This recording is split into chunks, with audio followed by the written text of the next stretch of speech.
Hello and welcome to this week's Out of Control, the second in the series. And just to give you an idea of what to expect, here's a few highlights from the first show.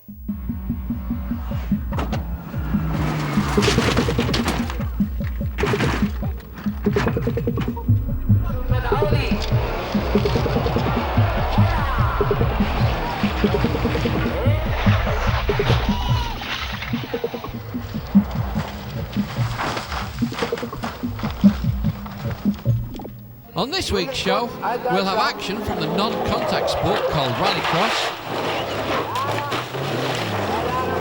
We'll be looking at what happens when a little bump isn't listed in the route notes, asking when does in control become out of control, and going back to the late 80s for a couple of hours in the life of a Finnish rally stage.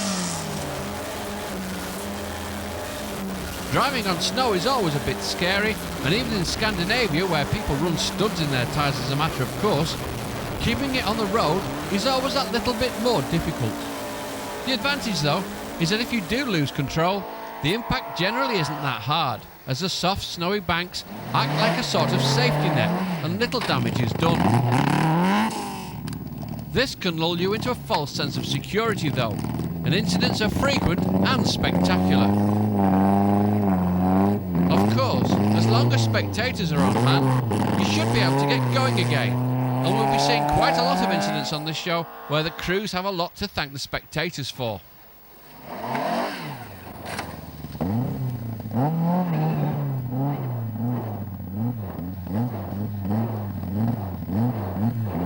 One man and his dog. Blimey, it's Harry and Larry Latverden.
For some, of course, it's just an excuse to drive like idiots.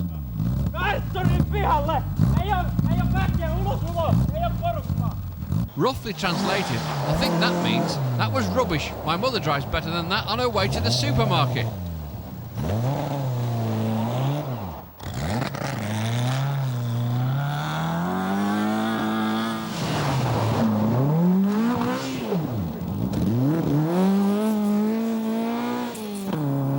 Driver can use the natural contours of the earth to his advantage. That is, just let the tail end of the car hit the snowbank and let the snowbank straighten them out. Sadly, these guys aren't quite that talented.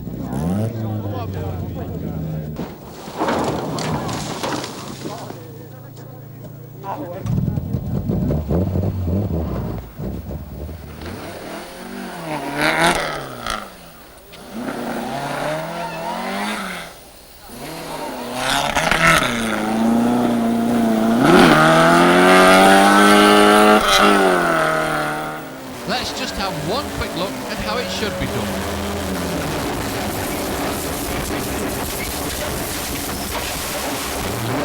Oh well, perhaps not. We'll have more snowy action for you over the coming weeks. But now from the snow banks of Finland to the sunny banks of England.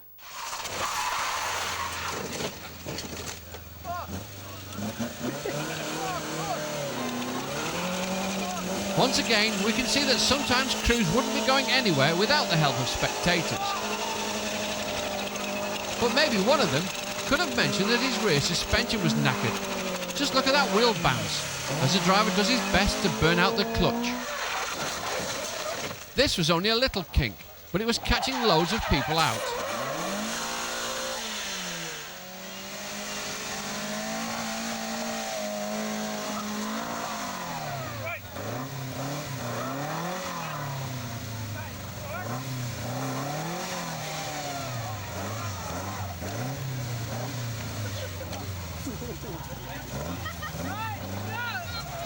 smell that?" asks the driver. "Smell it? I'm sitting in it," answers the co-driver.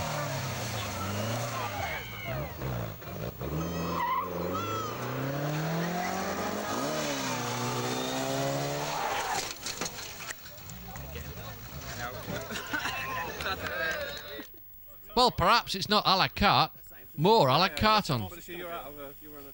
After breakfast, there's nothing a rally fan likes better than a good jump. And there's one of the Somerset stages that didn't used to be mentioned in the driver's route notes. And needless to say, it caused a little consternation.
I suppose you could actually say that none of those drivers was actually out of control. But that does beg the question, at what part of an incident do you actually run out of ability? This is a clear-cut case of loss of control, but the next few drivers are surely in control, or so they'd have us believe.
I think we all know what's happened here.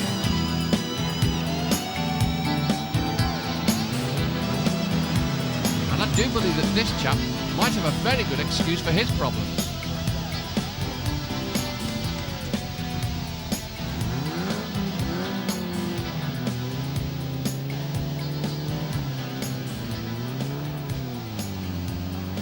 Of course, you've already noticed his offside rear wheel is missing.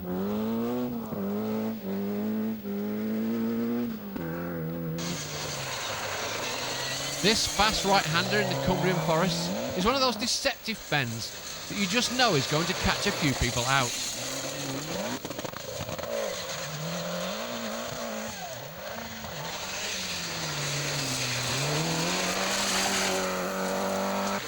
And it's not long before the first one comes a cropper. Remember, they went further along last year. Fortunately, the spectators are once again on hand to get them on their way again. Even if they don't really want to be going anywhere anymore.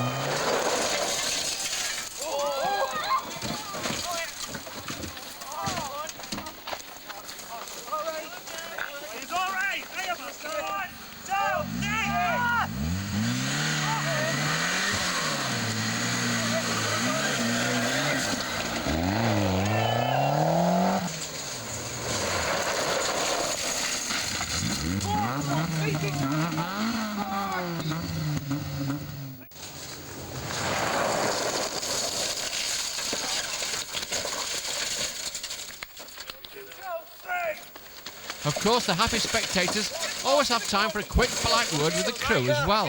Are you both all right? Yeah, absolutely perfect. Come on! Come on, to the right a little bit. No left, no left. Come on.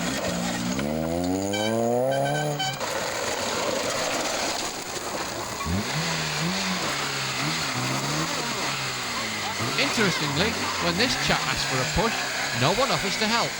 Are they just exhausted, or do they realise that he doesn't need a push at all? Well, thanks for watching so far. After the break, we've got some Rallycross action for you.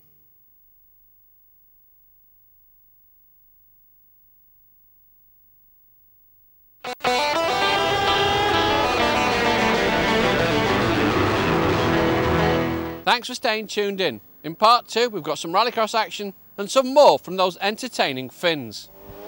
In Scandinavia, beer is about £6 a pint, but it's possibly cheaper to go rallying than to spend the night in a pub. This explains why so many of them are so good at it, but doesn't explain why so many of them are so bad at it. Which is all very entertaining for the hundreds of fans who turn out to watch even club rallies over there. Let's just look at a couple of hours spent at the side of a stage back in 1989.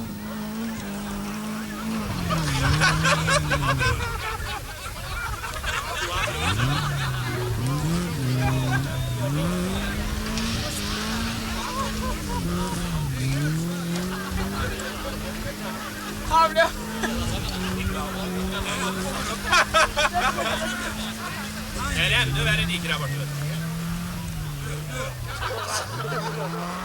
Det var så.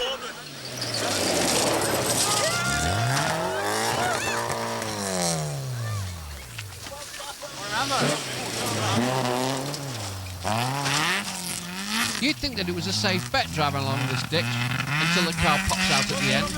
But what they don't know is that there's a big rock in there. They do now.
Oh, look out for the rock.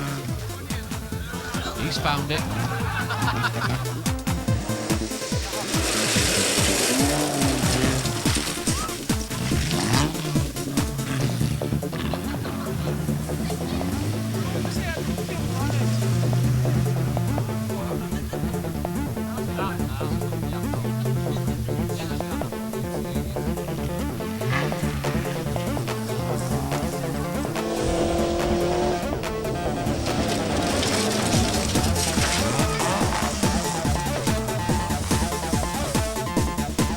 Here we see a nice Scandinavian flick, perfectly executed. Well, the idea was there.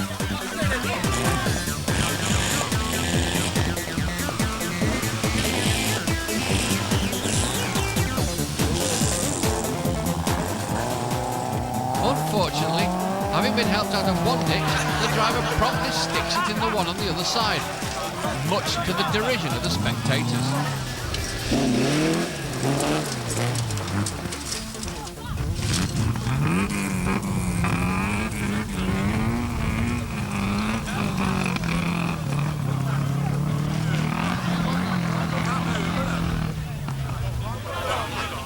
The rock has taken its toll, but never mind, this driver isn't bothered by the mere formality of having broken front suspension and no steering. He is now. And now Rallycross. Only a short section for you this week, but I promise you some more next week.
As I said last week, the driving does tend to get a little aggressive at times, and sometimes this non-contact sport does develop into a contact sport.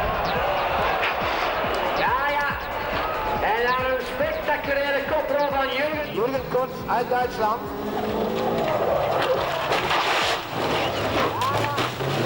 En dan een spectaculaire koprol van Jurgen Kort. To Norway now, and proof that it's not only the Finns who are mad.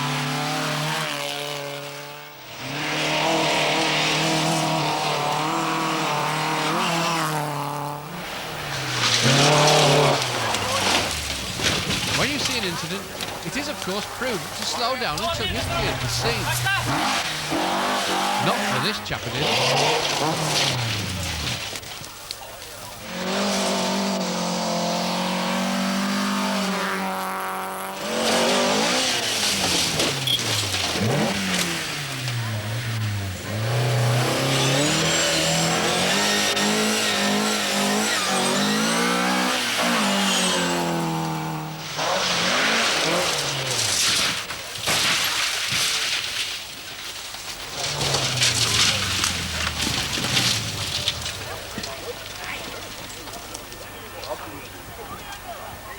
In rallying terms, that's just a quick roll. So it's back on its wheels and off they go again.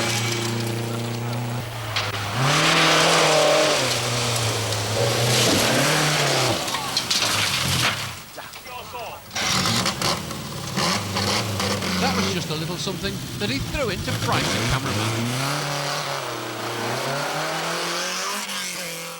It's nearly the end, so time for this week's Top 10.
Thanks for watching, and I hope you'll join us again next week.